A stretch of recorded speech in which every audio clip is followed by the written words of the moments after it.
Shalom.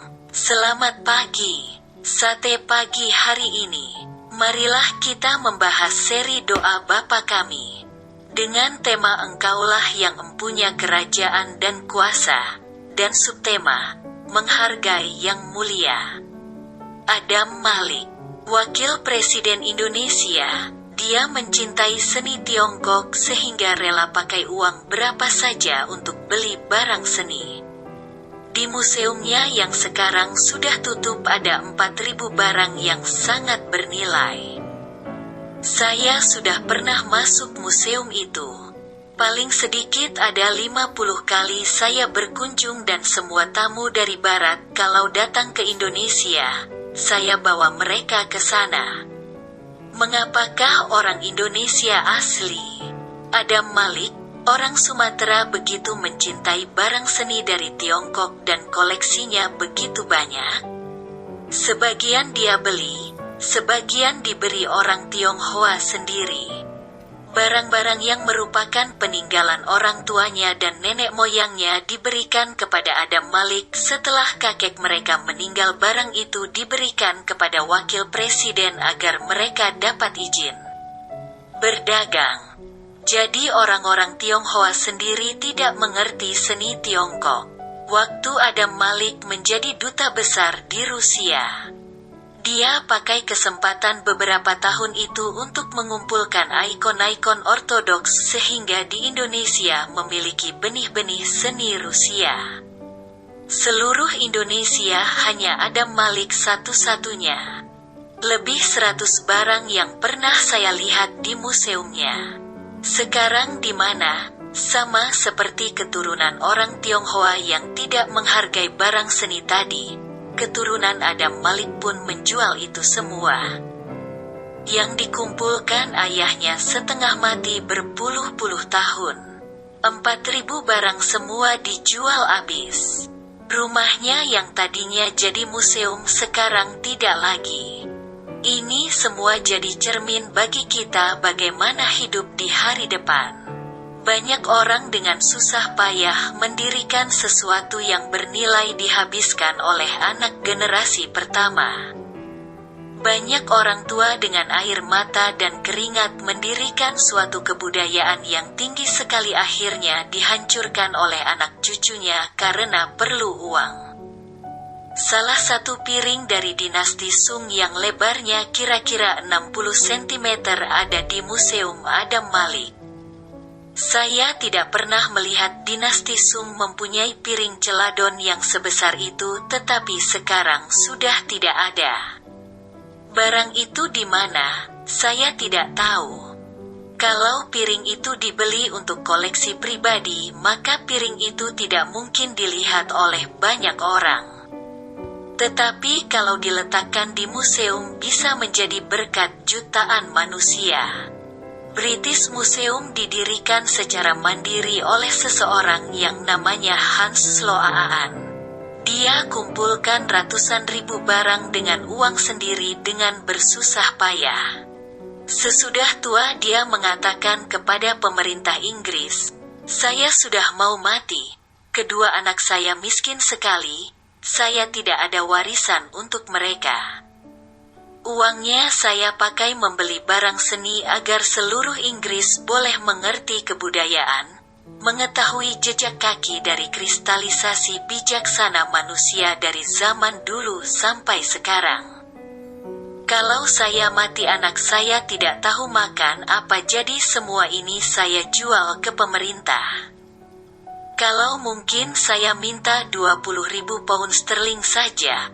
Pada waktu itu jumlah tersebut sudah besar, tapi bandingkan dengan uang yang seharusnya dia dapatkan, jumlah tersebut terlalu sedikit.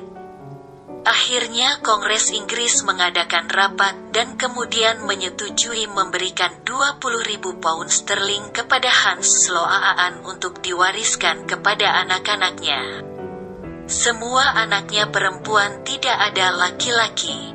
Lalu semua barang tersebut dijadikan museum terbesar di seluruh dunia. Sekarang museum terbesar di seluruh dunia adalah British Museum yang kira-kira memiliki 9 juta barang.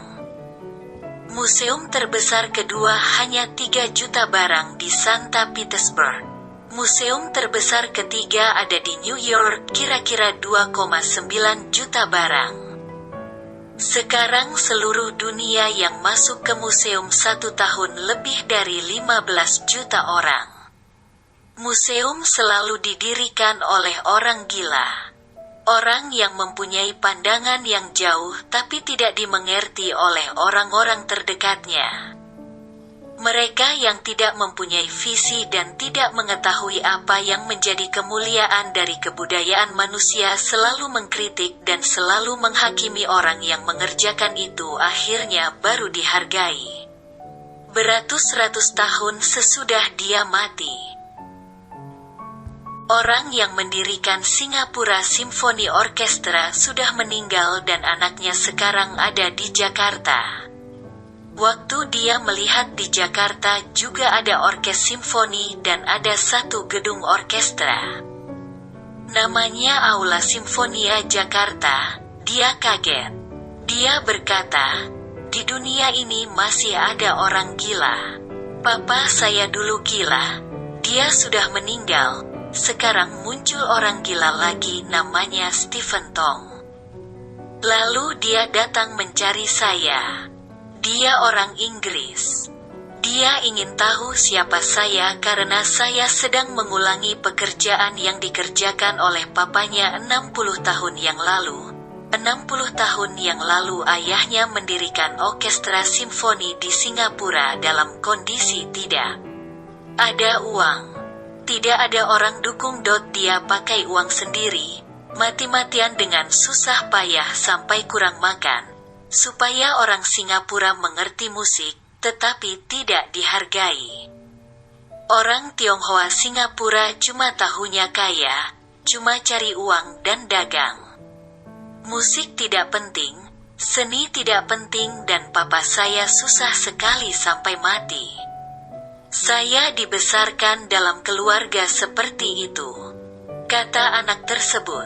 Akhirnya anak itu pindah ke Jakarta menikah dengan orang Islam lalu masuk Islam. Tapi setiap kali ada konser besar dia selalu datang membantu main cello tanpa mau dibayar karena dia mengetahui susahnya mengerjakan musik yang bermutu. Ayahnya sudah gila seperti itu.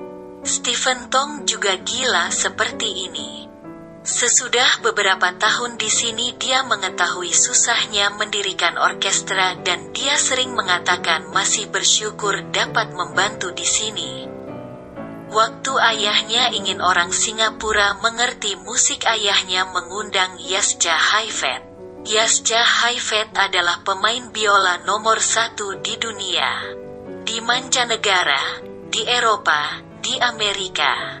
Orang gila-gilaan mengantri tiket paling mahal ratusan dolar untuk sekadar mendengar Yascha Haifet. Dia menulis surat pada Yascha Haifet untuk mengundangnya datang ke Singapura supaya orang Singapura tertarik mendengar musik yang indah dan bisa mulai mencintai musik klasik. Yascha Haifet mengatakan dia mau datang. Dia sampai puasa untuk tidak mengumpulkan uang untuk membiayai kedatangan Yascha Haifet.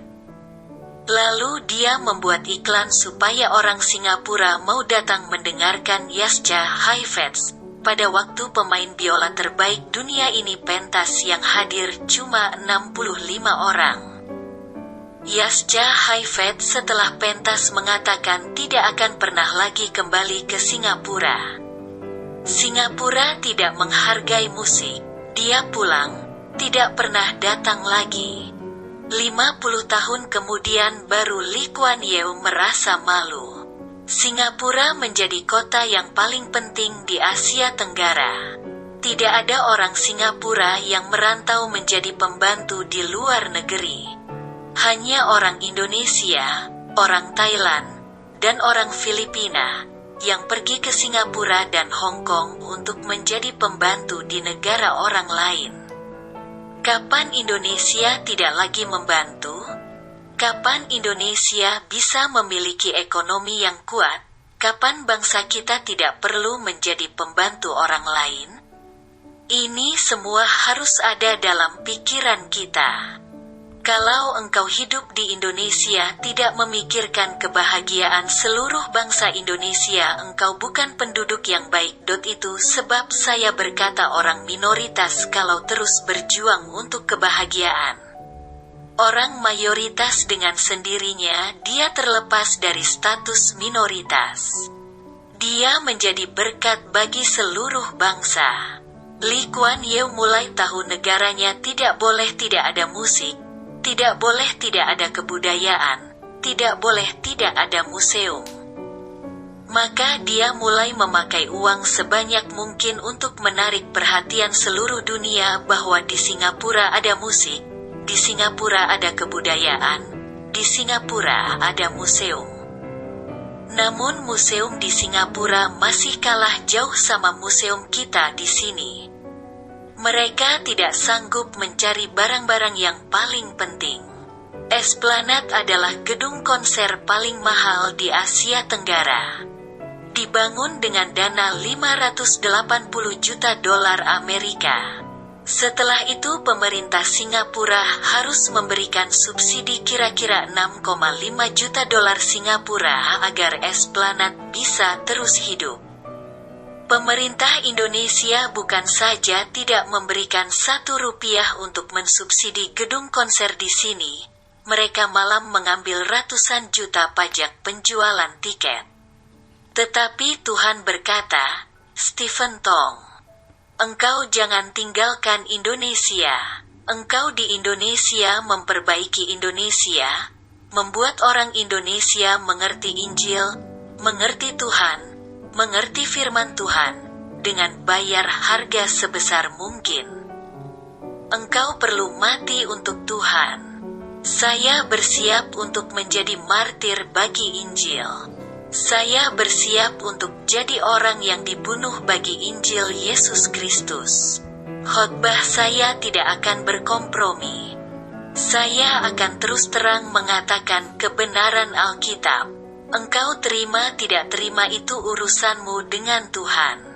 Marilah kita belajar seri doa Bapa Kami tentang kemuliaan pada tahap berikutnya. Amin. Mari kita berdoa. Allah Bapa kami yang di sorga, kami berterima kasih bila saat ini kami dapat memahami secara mendalam materi dari doa Bapa kami. Biarlah kami lebih mengerti arti dari kemuliaan Allah secara mendalam di dalam kehidupan kami. Amin.